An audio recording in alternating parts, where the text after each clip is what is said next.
ओम नमो भगवते वासुदेवाय। जय श्री कृष्ण। नमस्कार दोस्तों, स्वागत है आप सभी का हमारे चैनल भक्ति ज्ञान में। दोस्तों, आज मैं आपको कार्तिक मास महात्म के 32वें अध्याय की कथा सुना रहा हूँ। सूत जी कहते हैं, ध्वजारोपण झंडी लगाना सब पापों को हरने वाला कहते हैं। ब्राह्मण, क्षत्रिय, वैश्य इनमें से जो कोई भगवान के मंदिर में ध्वजा लगाता है वह ब्रह्मा आदि देवताओं से पूजनीय होता है। गंगा जी का स्नान, तुलसी पूजन, शिव जी का पूजन, यह सब ध्वजारोपण के बराबर है। नित्य नियम करके विष्णु का पूजन करें। 2 स्तंभ धाता और विधाता का पूजन करें। हल्दी, अक्षत, चंदन से 20 हाथ भूमि लीपकर अग्नि स्थापित करें।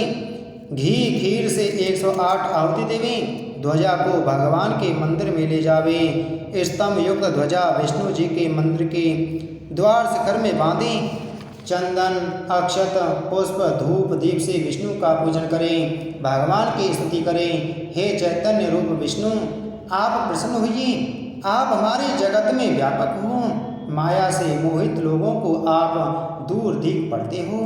हे भक्त वत्सल जनार्दन, तुम्हें बारंबार नमस्कार है।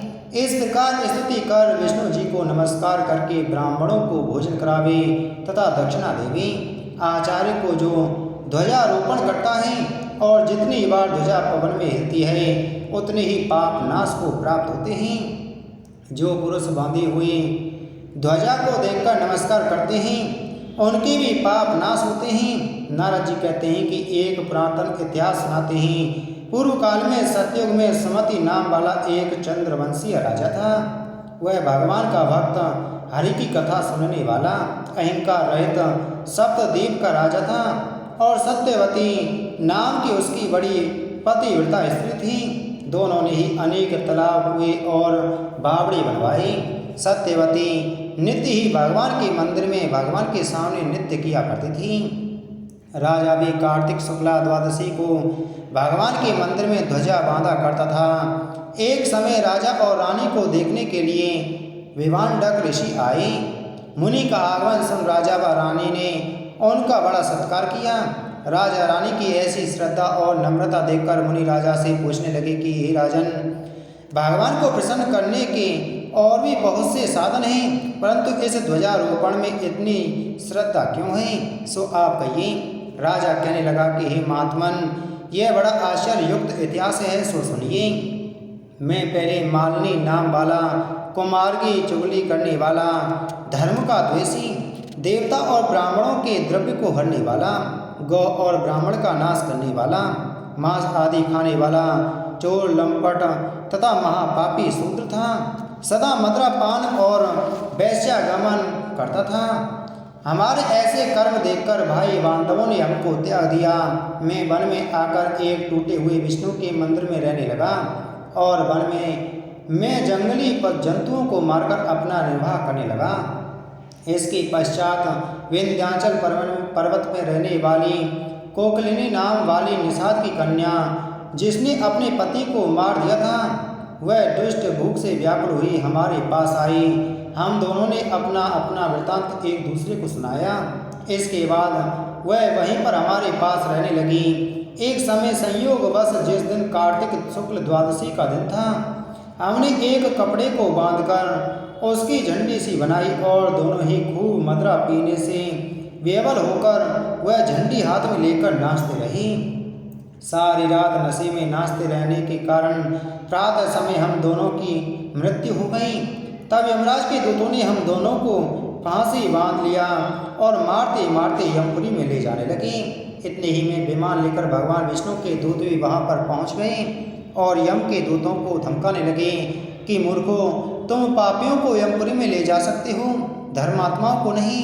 परंतु यमदूत भी क्रोध करके कहने लगे कि ये दोनों महापापी हैं, इन्होंने आयु पर्यंत कोई धर्म कार्य नहीं किया।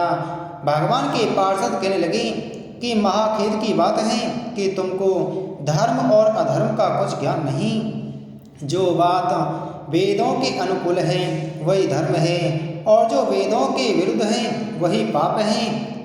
यद्यपि आयु पर्यंत महापाप में रत रहे परंतु इन्होंने कार्तिक शुक्ला द्वादशी को भगवान के मंदिर में झाड़ू दी, दीपक जलाया, नृत्य किया। चाहे अनजाने में ही इन्होंने ध्वजारोपण की, मंदिर में झाड़ू दी और दीपक जलाया, परंतु इसके करने से इनके सब पाप नष्ट हो गए, इसलिए यह विष्णु लोक में जाने योग्य हैं, यमपुरी में नहीं। राजा ने कहा कि इतना कहकर भगवान के दूत हम दोनों को विमान में बैठाकर विष्णु लोक को ले गए। उसके बाद वहाँ मृत्यु लोक के श्रेष्ठ कुल में आकर राजा हुए। कोकलिनी नाम की निषाद कन्या यह मेरी रानी बनी। यहाँ भी भगवान की कृपा से अतुल संपत्ति है। जो हमने अनिच्छा से ही ध्वजारोपण की उसका यह फल मिला। तो जो मनुष्य श्रद्धा सहित भगवान के मंदिर में ध्वजारोपण करते हैं उनका तो कहना ही क्या है।